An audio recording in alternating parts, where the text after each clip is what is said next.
Well, hello, my beautiful 1111 True Crime family. Mama D in the house. Sandcastle says Ocean Deep. We are live. We are going to be talking a little bit more about this inquest on Jay Slater. Mark William Thomas has given us his statement, which is very interesting. And if you are into a workshop on trying to help us, we are going to be working on a new adjusted timeline with the information provided of the timestamps within the inquest over on Mama D and Family later this afternoon. So make sure and join us. It's interactive. You can put your 2 cents in and I'll share that. Hey Zoe, Ocean Deep, Debbie Gazzardo, Rage, not the rage. Hello, my beautiful mods. Hi, Nellie, Julie, Sarah, Isla. Good to see you all. Let's go ahead and get started. So, first thing I want to talk about today is that we do have Lucy and Brad now accounted for. Lucy's stepdad is the one that gets interviewed, and I'll go ahead and share all that with you. Also, we're going to listen to Mark William Thomas, his statement right away, and share our thoughts on that. Hey, Walker, that's me. Welcome back, lovely. We've missed you, but we understand and we send you healing. So, you guys, with that being said, we're going to jump right into this. First thing I want to share with you is the, let me take this down. Do we get it? Yeah. Is Mark Williams Thomas's statement. Now, he put this out there, I think it was on Instagram. Could have been, I don't know, could have been Facebook. The formal inquest opened yesterday at Preston Crown Court into the death of Jay Slater. I put a hold on my podcast because I felt it right that the formal police process should be allowed to be concluded first, and as such, have remained quiet on the evidence I have, but here you go. Are you ready? All right. Hey, Sloth's Life from Scotland. Good to see you. Here you are. The formal inquest into the death of Jay Slater opened yesterday at Preston Crown Court. I put on hold my podcast because I felt it right that the formal police process should be allowed to conclude, and as such, I've kept quiet on all the evidence that I have. But hearing how disappointing the inquest was yesterday, I decided to speak out on a number of points. At the time, in Tenerife, I undertook a detailed assessment and brief investigation. I was given access to the family and traced and spoke to key witnesses who were with Jay during his holiday, and in particular on the evening and on the morning of when he was last seen. I've interviewed all the key witnesses except one person. All interviews were recorded and I still have them, and all the evidence and documentation and pictures that I collected at the time, I still have. First, my thoughts remain with Debbie and the family, especially at this time when they have told how poor the police investigation has been. As a family of a loved one who has died requiring a police investigation, all they want to know is that that investigation has been thorough, has spoken to all the witnesses, been detailed, and crucially, they have retained and collected all key evidence that relates to that investigation. The evidence now about the watch and the knives that I first reported about, but heavily criticised on, has been shown to be true and is confirmed as being accurate and evidentially supported.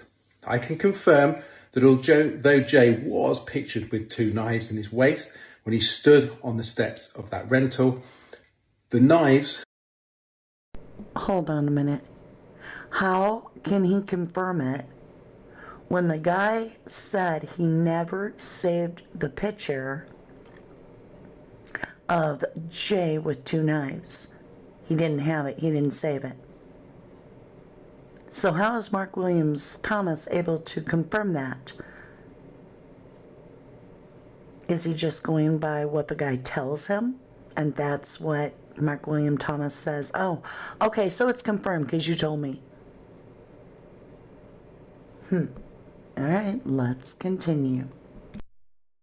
As I'm told, were not found with him, and crucially, the knives, I'm told, was still in that apartment. So they didn't leave that property when he left. I note the police have been unable to find Lucy Law to attend the hearing. I have many recordings and conversations with Lucy, who fully cooperated right from the very beginning and helped me piece together the events of that evening and of the morning. I just got to stop him right there. That's great. I'm so happy he's got all these recorded statements that he bought as truth, right? Because these people told him. But I also have to say I agree with what Nikki UK is saying. And she says, he is like, I told you so. He's so full of it, in my opinion. This isn't I told you so, right? He's saying everything I said to you is now being proven in the inquest, and he's going on about that. But yet, I hate to be the one that always says, hey, if you're going to claim it's a fact, provide hard evidence. So where is the evidence, and why have you not already given it to the court, of Jay with these 2 knives that you indeed can corroborate the story on? All right, let's keep going. When Jay left. But the most important witness the police have also been unable to trace is Ayub Qasim and Steve Rokas.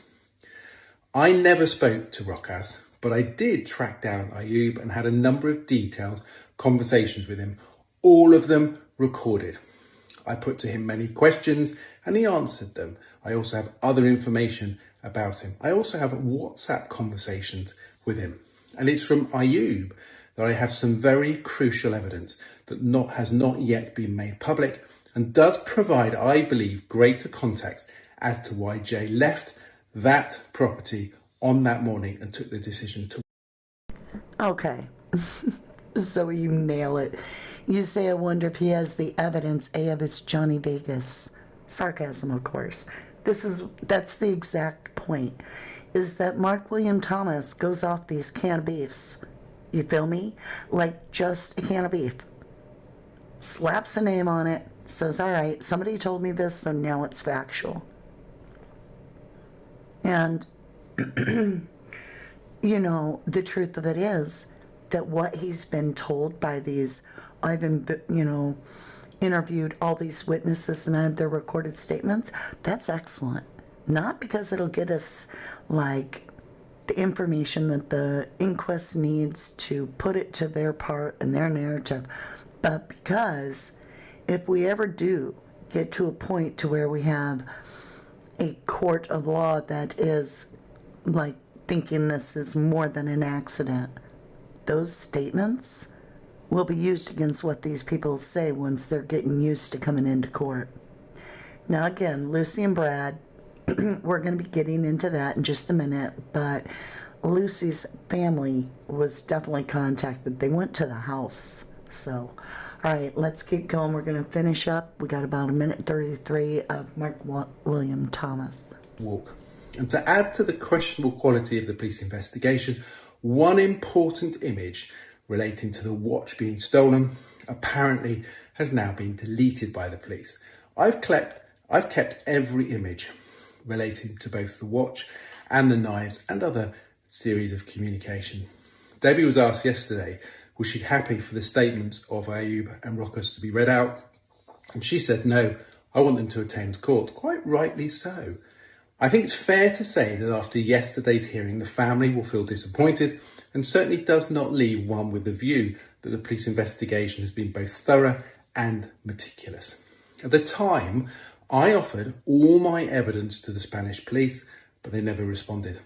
And I remain happy to share everything I have with them. Equally, I'm happy to share all my information with Lancashire Police, although obviously this was a Spanish police-led investigation, not a British. My Question, why has Mark William Thomas, knowing that this inquest was going to take place, why has he not given all this information prior over to the Lancashire Police? Why now be happy to release it? Thoughts remain with Jay's family. Whilst I took a great deal of criticism throughout my coverage of the case, looking back, it's clear now that the evidence come out of court, and in particular with regards to pathology. Hold on. They're showing us the stock footage, you guys. He's showing us stock footage. Oh my gosh. So, any of you that are like, right there, they're searching for Jay. No. Unfortunately, no. This is all stock footage, admittedly. That sadly, it was a tragic accident. There was no third-party involvement, which I was very clear to make an assessment on in the very early days. So, a tragic accident, and my thoughts remain with Jay and his family. I think you have a good point, Claire. You say he's been withholding evidence. You know, if you have evidence that you feel where a crime has been committed, you would be required to turn it over by law, right? But see, that's where Mark William Thomas says this was just an accident, remember? And that there were no third-party involvements. So in his mind, it's not evidence of a crime. So would he be required to turn it over? That's a good question. Mariah says he's trying to sell confidential info when he left police force. He kept his notebook. I do know that he is always digging at how much better he does of a job than the local police. That's just Mark William Thomas has some sort of inner battle that he has to, in my opinion, prove that he is so much smarter and he is, you know, Sherlock Holmes, right? And maybe he has this alter ego of Sherlock Holmes syndrome.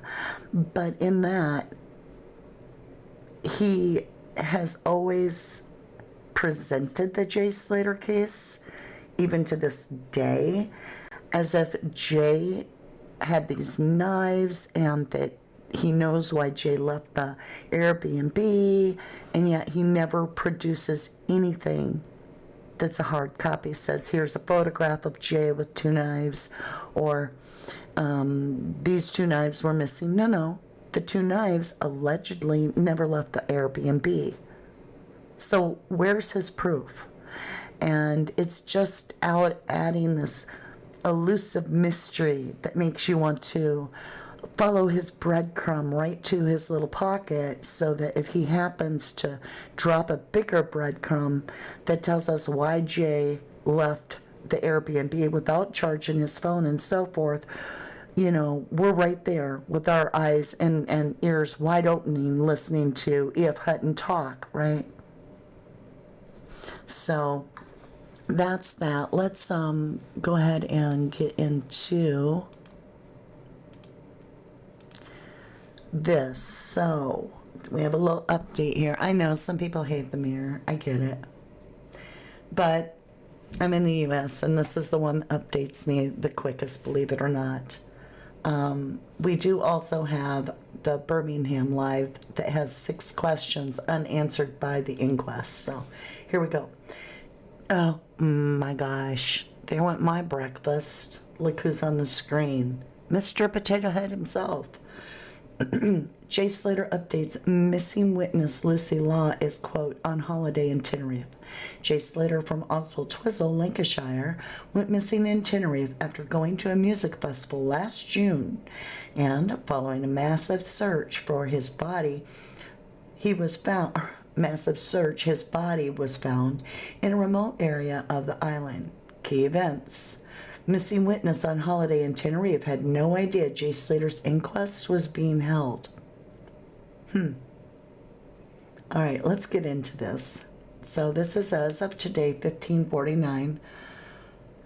Today is May 22nd of 2025. A missing witness in Jay Slater's inquest is on holiday on the very island where he died, according to his family. So, his family, not hers, and we know it's Lucy that is on vacation. So this is Jay's family saying, we know where these people are. All right, let's continue. Lizzie Law is believed to be in Tenerife and said to be unaware. Police even want to speak to her for the purpose of Mr. Slater's inquest at Preston Corners Court. The hearing was adjourned on Wednesday after the teenager's tearful mom, Debbie Duncan, told the coroner she still had questions which needed answers. Okay. You didn't know. It'd be different if you weren't the last soul to have contact with this human, but you were. So why would you not know? Okay, let's continue. Jay's unfriends, Miss Law and Brad Hargreaves, were not able to be tracked down to give evidence. They flew to the Spanish island in June last year with Jay, 19, to attend the NRG Music Festival in Playa de los Americanos. Following the event, Jay traveled with two men to the remote rural Daytino National Park area in the early hours on June 17th. Jay later decided to walk back to the apartment where he was staying with unpals. On the other side of the island, he called one unfriend to tell her how he was lost, thirsty, and only had 1% battery left on his phone. Following a search lasting 29 days, Jay's body was found in a ravine on July 15th. Okay, hold on just a minute.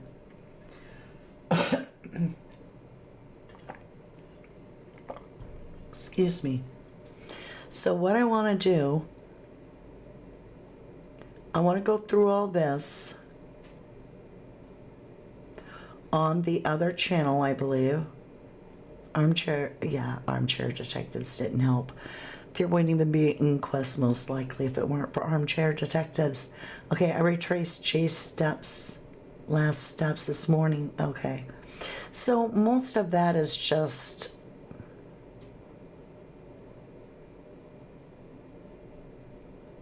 history, it looks like.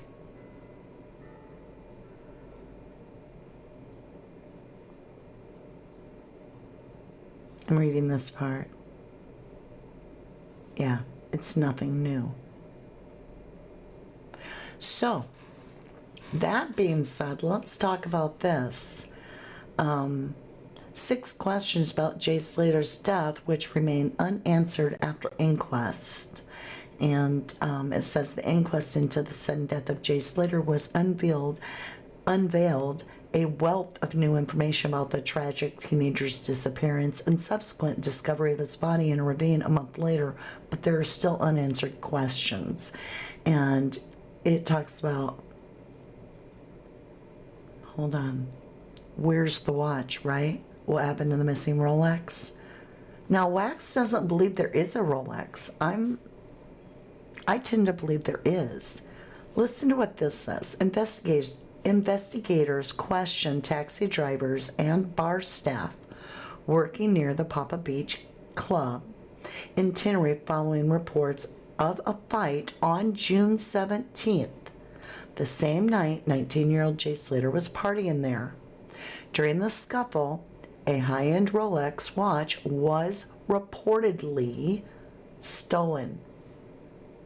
Now, you can see that reportedly as in they reported to the police, right?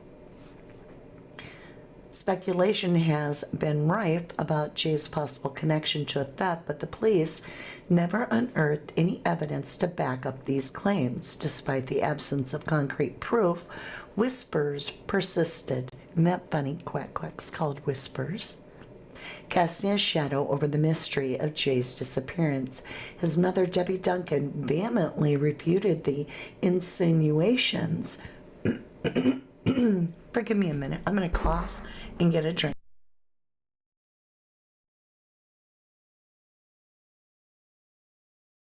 Okay. Weird, I'd choke there.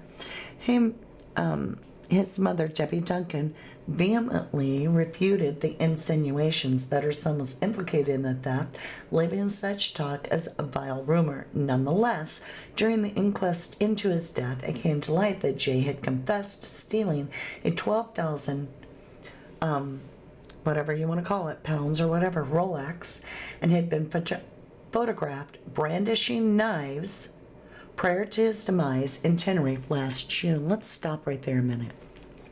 Okay. I have a local that has lived there for 20 years. He claims, or she, that they know just from the situation what happened. So this is their theory. But it has made a lot of sense. They say this is exactly what happens time and time again. So I don't know if this is true, that this happens time and time again or not. This is based on what they say. But when we're hearing that Jay in that text is with two Molly kids, right? It sounds like the Molly kids are the ones that stole the watch. But then later, Jay is saying he stole a Rollie. He can't go back to the Airbnb. He's on the run with two knives that never make it out of the building. And so this person has suggested, which kind of made me think of sharing it with you. It's a possibility. I don't know how it would work. I'd have to work out some details. But here's what they say. They believe that the two guys stole the watch were Ayub and Rocky initially. That Jay went back to Masca with them, and when them two conked out, or Jay thought they were conked out, whenever Jay wanted that charger, even though Ayub now says he gave it to him, whatever, that somehow Jay stole the watch from the thievers. That's why he took off out of there. This is this person saying it, not me. Then this person says more than likely he was caught by the two, Ayub and Rocky. And then they just say the rest is history.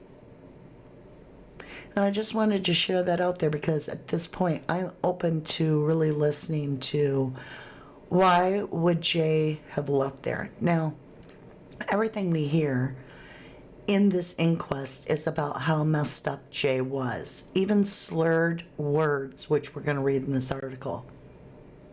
But yet when we listen to what is being alleged by Ayub as video recording of Jay on would have been Monday morning, but hours before he goes missing, Jay's not slurring if that's him. He's crystal clear and doesn't sound drunk. So it's not working, right? All right, let's get back into this. Nonetheless, during the inquest into his death, it came to light that Jay confessed to stealing a 12,000-pound Rolex and had been photographed brandishing knives prior to his demise in Tenerife last June. Texts sent from Jay's phone between 5:03 a.m. and 5:52 a.m. on the day he disappeared included one stating, "Just took a 12-pound Rollie off some blank to get 10 quid for it now." So hold on, you guys. Stop there. So that's what we're going to be doing, is taking all these timestamps and putting them into our already existing timeline to see how it would affect it. Like at 5:03 to 5:52, where does that fit on our timeline if Jay was at Papagayo's at 1 o'clock, right? Compared to Ayub saying that 6:30 they're arriving and we have that. We're just going to start trying to put this all together to make sense of it. And see where these new inquest timelines put us.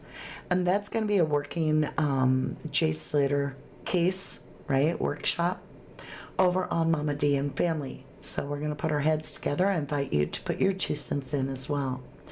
And that'll be in about 2.5 hours. Or actually, I was thinking I'll do it at 3, so it'd be 3.5 hours from now. Text sent from Jay's phone between 5:03 to 5:52 on the day he disappeared include one stating just took a 12-pound Rollie off some blah blah blah to get 10 quid for it now. That is weird. It's like somebody like Ayub would write that to Inquest, not Jay.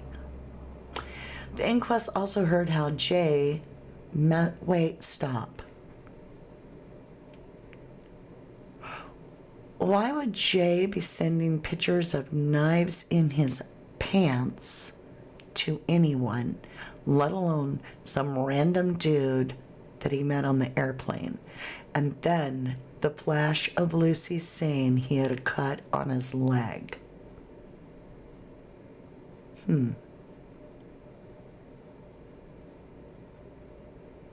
That's disturbing.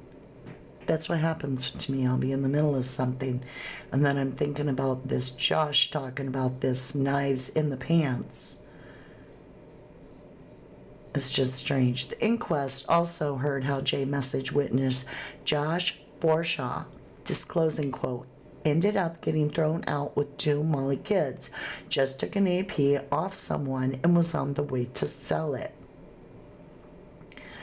Josh Forshaw, speaking to the inquest via video link, recounted Jay's intention to flog the watch strap for 10 quid, street lingo for 10,000. However, the fate of the Rolex remains a mystery, as it was never recovered. All right, the knives thing. How did Jay come to possess knives?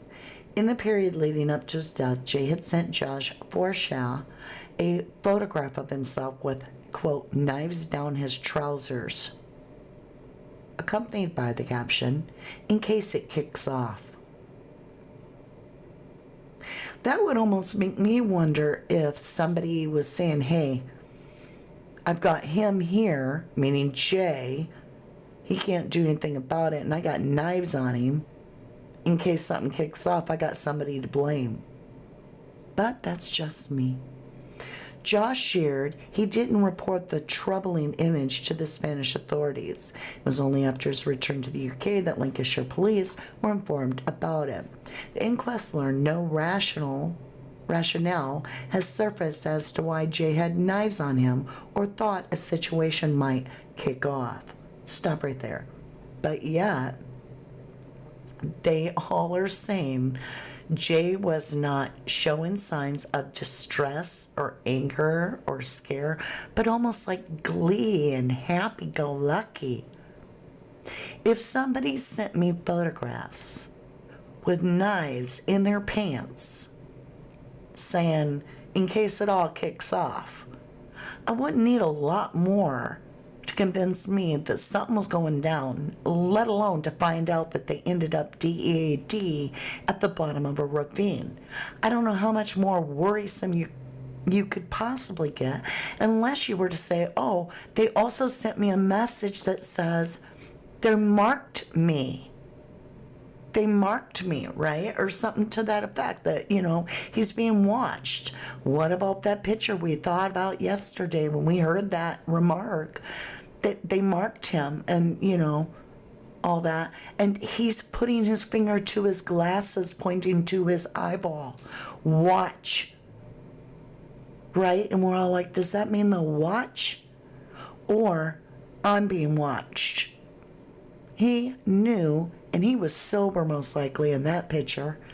That was the day before. We've got card being flagged, right? Well, I won't say flagged at this point. Denied. Twice in the same night for not no $10 or $15. We're talking hundreds of dollars. Got denied. That's interesting. Okay, let's continue. Now, I'm not going to call these people friends. You want to? That's fine. Where are his missing unfriends? Jay's unpals, Lucy Law and Brad Hargreaves, have been elusive when it comes to providing evidence. They jetted off to Tenerife with 19-year-old Jay last June to revel in the Energy Music Festival in Playa de las Americanas. Let's stop right there, folks. Let's get real. Jay would not be dead if he had not went to Tenerife. Who went with him? Brad. Who invited him? Lucy. Okay? So there's some responsibility when it comes to morals here. Moral responsibility. Don't kid yourself. This ain't normal. People that have nothing to hide don't hide. The coroner expressed frustration, noting, "We can't find them. They've denied who they are." Stop right there. What the actual fluck are you saying? They've denied who they are.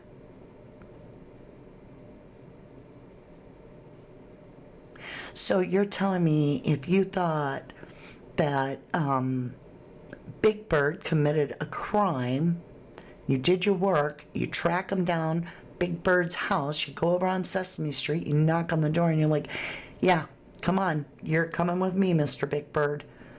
He's like, "I'm not the Big Bird you're looking for, sorry." And you guys drop your investigation, close the door, and move on? Okay.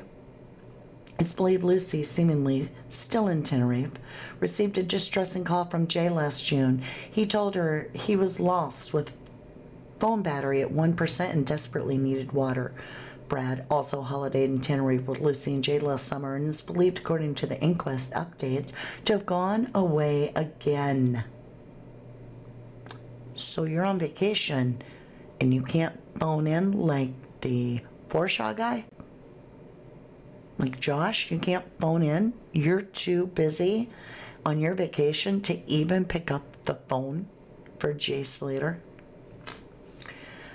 Lucy is reportedly again on holiday on the same island where Jay met his ultimate untimely end. And her family says she's oblivious. I can't read this.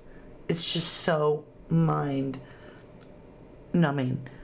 She's oblivious to the fact the police wish to speak with her regarding Mr. Slater's inquest. Meanwhile, there's chatter that Brad is currently on a getaway booked last October. However, just hours before the inquest commenced, Brad updated his Instagram stories featuring a full-length mirror selfie. His face obscured by an emoji, he posed, hands nonchalantly pocketed, clad all in black ensemble. Accompanying his photo was a timestamp displaying 7:29. Now, you guys, I'm just going to tell you that seems really, really strange, 7:29, because when we get into the work over on Mama D's channel, you're going to find out that that could have been actually when the time that Brad actually spoke to Jay.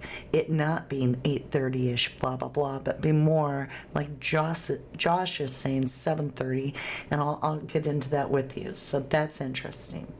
Were there other witnesses? Before his disappearance, Jay made a visit to the Airbnb in the village of Masca, rented by Ayub and Stephen Rokas. The police have hit a snag in their investigation as they've been unable to locate the pair, preventing them from being served a summons to appear at the inquest. Listen to me, this was all planned, that all these people are gone. I'm just telling you, they went quiet on social media and we were all like, what's about to happen? I mean, Luggy went away, Chris went away, everybody went away, Ayub, everybody, poof. Nothing, just silence. I laid back and watched. I'm like, something's happening. Something's definitely happening. Everybody's quiet. Why? So I sat back. Then this inquest come, and I'm like, okay, news to talk about. And then none of these people, these cowards, can show up. Yeah. I believe Ayub wrote them all. I actually, at this point, suspect Ayub and Rocky of actually doing a bad deed, in my opinion. I really do. I think they're the ones that stole the watch. I think Jay may have thought he could get away with that watch while them two were crashed. I think they caught him, and I think that that's how he ended up at that ravine. And I don't think that anybody had to come from up there and climb down. I think they hopped in the car with Jay in the boot and drove all the way to the bottom, and he was out of there. And eventually he was returned from the bottom up. So, I'm just saying, maybe it was actually Rocky that was so drunk and sleeping, and Jay was out having a cigarette, and he thought, hey, that dude won't even remember if I take his watch. He's passed out in the car. I'm just suggesting that it's possible. Why were his friends worried? The inquest heard that a distressing text sent by Jay at 2:39 a.m. on the day he disappeared prompted a friend to urge him to come home, which was Haji, by the way. Listen to this. They've got a marker on me. Okay? This is wild. To which the friend responded, you need to get home, lad. You're off your barnet. Then Jay actually says, if you think I'm going home, you're disabled. I don't know why they don't tell you that, but that is what's said. And I think that's in response to, no, they got a marker on me. This didn't alert the inquest people. This kid is 19 years old and is allegedly got knives on him in case something kicks off. He's saying they got a marker on me, and then he's dead. What more did they... I swear, it's like they got their head in a bowl full of mashed potatoes and they can't hear a damn thing. This is, from a victim's perspective, alarming. And this being discredited by, which now we know is Haji. You need to get home, lad. You're off your barnet. That's Haji.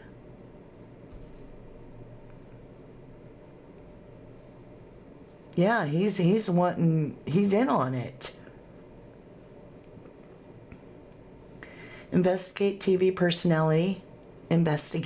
TV personality. That doesn't even... Okay, Mark William Thomas spoke with Quizzium, who said he offered Jay a ride back to the hotel after arrest, and I think that all took place happy-dappy on Saturday night. Because they always said you didn't even know what happened the night before. They don't know what happened the night before. The night before, I believe, is when Ayub and Rocky took the watch. Jay lifts the watch, maybe, right? And then they got a mark on him. Jay's the one wearing a watch in the video, in the shirt, on Sunday morning. He's showing it on the thing. I think he ended up with the watch. I think the watch was stolen twice. And I think he was grabbed outside of Papagayo's, maybe Knife over the stolen watch. Maybe that was LK. Was like, you took our watch from our group. Poof. And then they took Jay, and that was that. Why did he walk home? I don't believe he did. Mr. William Thomas, who played... I'm not even going to read this. I'm not even going to read that because I don't even care what he has to say. Yes, it's the same corner as Nicola Bully. Yes, Ocean Deep. Not for long. We're getting a new one because he retires in a week. Yeah, it's Adelaide.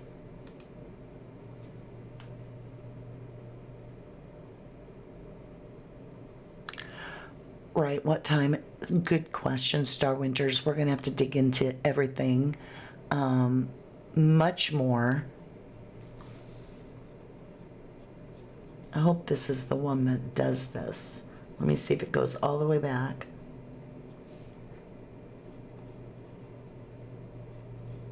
I think this is the one that Key Event, Tim Holland. I think this is the one that goes all the way back to early in the morning.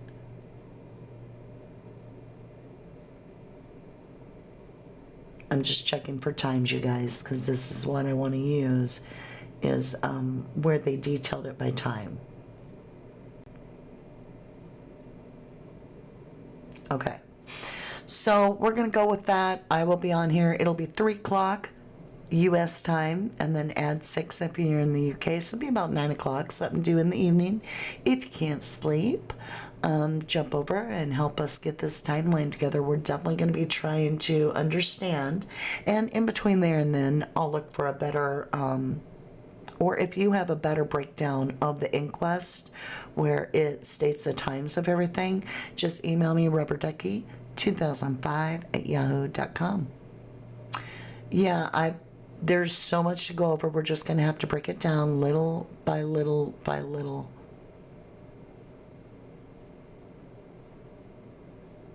Right, Colin, that's an excellent point. Jay done got time to sleep, right? All right, my lovelies. With that, I'm going to jump off here. And I can't wait to get working on this timeline to try to understand how that timeline ripples through what we already know, and what all it changes and what it doesn't change. Yeah, we have a lot to do. I love you guys, to the moon and back.